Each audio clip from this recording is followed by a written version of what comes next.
pandemic is far from over, especially for developing countries like the Philippines. People are dying every day. Since last year, you just see these numbers go up. It doesn't quite hit you because, they're just numbers. All you see is the number of deaths. You don't know their stories. You only know that COVID killed them. My mom died on the 8th of September. What I miss most about Hong Kong, Ma? I miss the flower market. You miss the flower market? Yeah.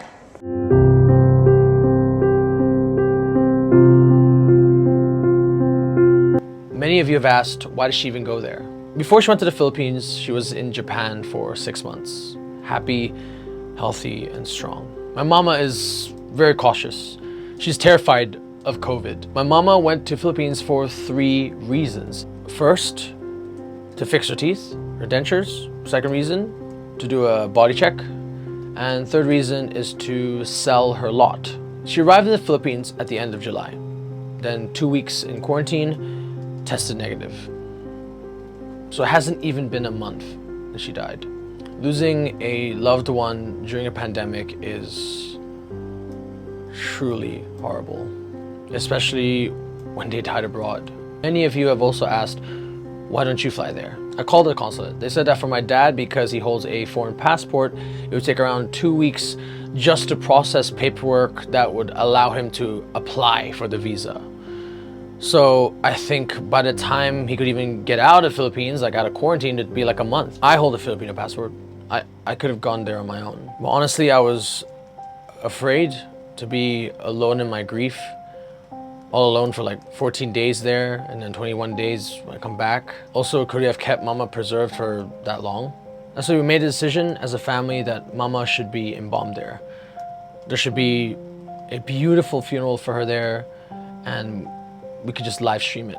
Then eventually she'd get cremated and then be back home in Hong Kong. That was the plan. When we asked how or why she died, Aunt Marilyn just said cardiac arrest. That doesn't explain anything. In the hospital that morning, she demanded money. We're in this messed up state and all you can do is push us for money. We asked her about keeping Mama in the hospital for an autopsy. She said that'd be very expensive. It'd be like 6,000 HKD per day. So she suggested that we bring Mama to the chapel because she said that in the chapel, they could keep her there for a week. She mentioned that the hospital did a swab test on Mama and that the results would be available the next day. Marilyn emphasized that if the test came positive, then we'd have to cremate my mom straight away. When we asked about doing an autopsy, she said that we couldn't do an autopsy until we got the COVID result. Everything felt so rushed that morning. We wanted to see Mama, but apparently the hospital wouldn't let them go up to see her. So our cousin sent this disturbing video to us instead. Apparently that's the hospital trying to revive Mama. We really had no clue how things worked in the Philippines. Yet Mama's sister kept pushing us, kept pressuring us. While we're in this state of shock, she never slowed down. She had basically made these decisions without even consulting us. They kept saying Mama died of COVID. Emily claimed that Mama got COVID because she went out by herself at Robinson's Mall. And on her way back home on the bus, apparently she got coughed on by someone and that's how she got COVID. Emily also claimed that Mama was showing symptoms. Wait, hold up. And you chose not to do anything, like send her to a doctor or a hospital? Or better yet, you chose not to contact any of us. You contact us for money and about your business ideas all the time, but this time you didn't contact us at all. Okay, anyway, let's just go back to Marilyn. Mama stayed at Marilyn's house with Marilyn, her husband, and her 2 9-year-old granddaughters. According to them, during Mama's stay there, Mama slept in the same room as these 2 granddaughters. So you're saying all of you were close contact with Mama. None of you were vaccinated, including Mama, though she had actually booked her vaccination during her quarantine. But she's the only one sick. She's the only one that died of COVID, apparently. Why are you so focused on the belief that Mama died of COVID without even thinking about how dangerous that is in your house? How can you be so sure it's COVID even before she got to the hospital?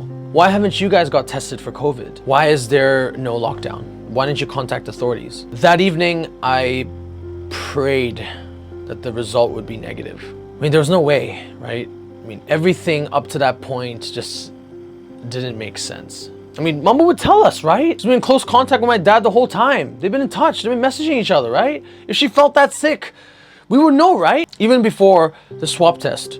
Shouldn't there have been an autopsy? Shouldn't there be some medical report stating the cause of death, signed by a doctor? My dad kept asking for the death certificate.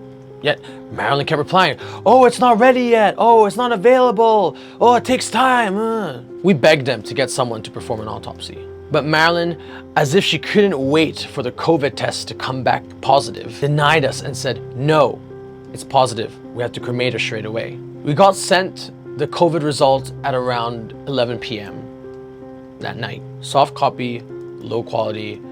It said positive. What the I really don't get it.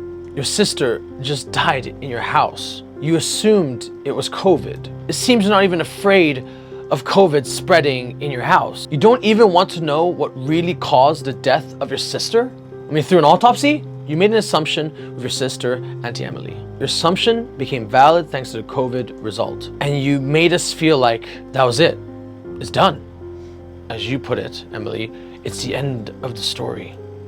You made us feel so defeated. We spoke on the phone that night, and once again, I mentioned an autopsy. I mentioned a death certificate. Marilyn just kept denying me and said, it's positive, so we gotta come here straight away. Then what she said afterwards, that was the moment I felt this intense anger. Marilyn said on the phone, she said, you know, Kenta, before your mama died, she said to me, she said, if I die, you can have all my things. What?